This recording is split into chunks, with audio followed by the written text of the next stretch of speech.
Monsieur le Vice-président. Contrairement à l'inquiétude émise par la délégation belge ici, énormément de progrès ont été réalisés ces dernières années sous le leadership de son Excellence le Président Félix-Antoine Tshisekedi Tshilombo. D'abord, l'accès à l'éducation, la gratuité de l'enseignement et la qualité de l'enseignement, héritière d'une situation de plus de 30 ans pendant laquelle le système éducationnel dans son ensemble a été laissé en errance. La République démocratique du Congo s'est dotée d'un cadre normatif assez audacieux dans le sens d'améliorer l'accès à l'éducation et d'améliorer la qualité de l'enseignement, entre autres les termes de l'article 43 de la Constitution qui rend l'enseignement de base gratuit et obligatoire, avec pour conséquence que 6 millions d'enfants, dont la moitié constituée de jeunes filles, retrouvent le chemin de l'école chaque année, réduisant ainsi les potentialités de la délinquance urbaine connue ces dernières années. L'allocation de 23% du budget national à l'enseignement, qui traduit la volonté du pays à assurer et à améliorer la qualité de l'enseignement et à formaliser ce droit l'un des plus sacrés de notre Constitution. L'allocation de moyens supplémentaires au projet d'infrastructure ayant conduit à l'érection de plusieurs écoles et centres de formation professionnelle en faveur des populations, surtout des milieux ruraux, et la multiplication par 10 du nombre d'enseignants pris en charge par l'État et la construction de 5 universités en seulement 5 ans. Quant à l'accès aux soins de santé et droits de santé de la population,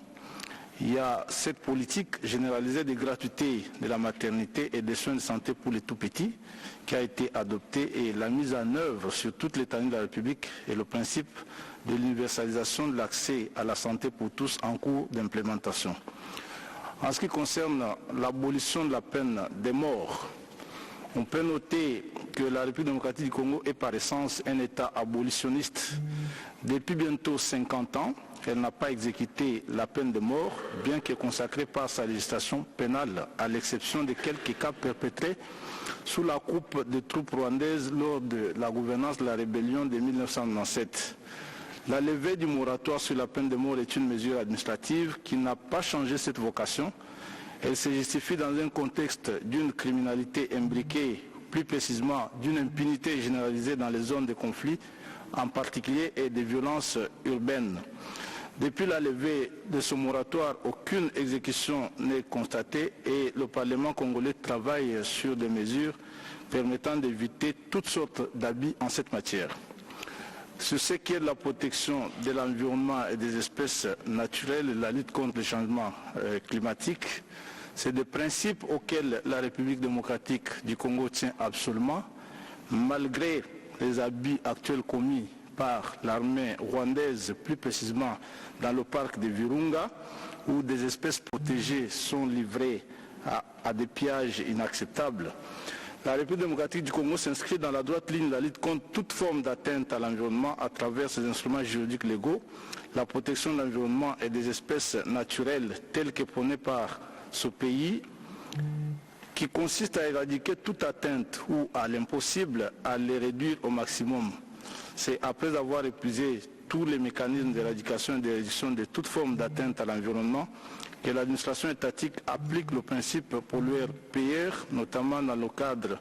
du Fonds forestier national qui a conduit au projet combien ambitieux de 1 milliard d'arbres prôné par le chef de l'État,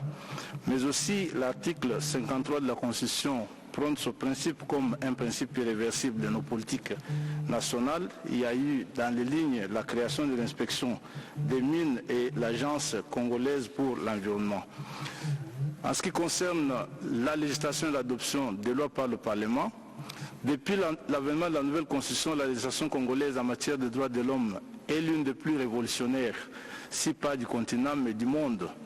Des thématiques très importantes ont été développées et formalisées en loi depuis une dizaine d'années et de manière très progressive en conformité avec les engagements internationaux du pays. L'on peut de manière non exhaustive citer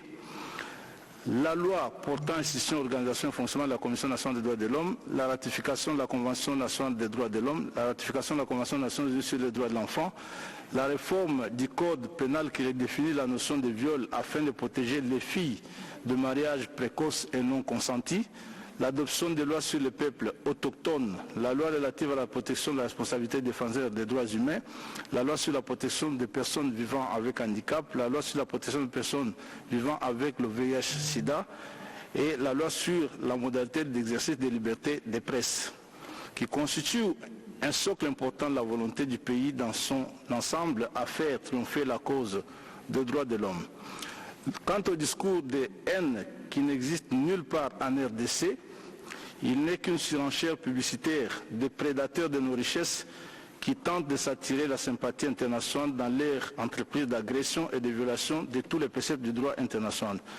Nous avons toujours invité les États qui en détiennent la moindre preuve à nous l'établir si nécessaire. La France a évoqué la problématique de la Convention contre la torture. Il convient de souligner ici qu'elle a été ratifiée par la RDC depuis le 18 mars 1999 et qu'elle est pleinement appliquée à l'exception des zones aujourd'hui occupées par les troupes rwandaises. En ce qui concerne l'égalité homme-femme, notre pays n'en souffre nullement pas, comme il peut être démontré qu'aujourd'hui,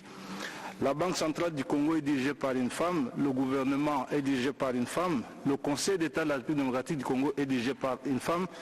le bureau de l'Assemblée nationale est conçu en égalité 3 femmes, 3 hommes, à l'exception du président, et qu'il y a aujourd'hui 30%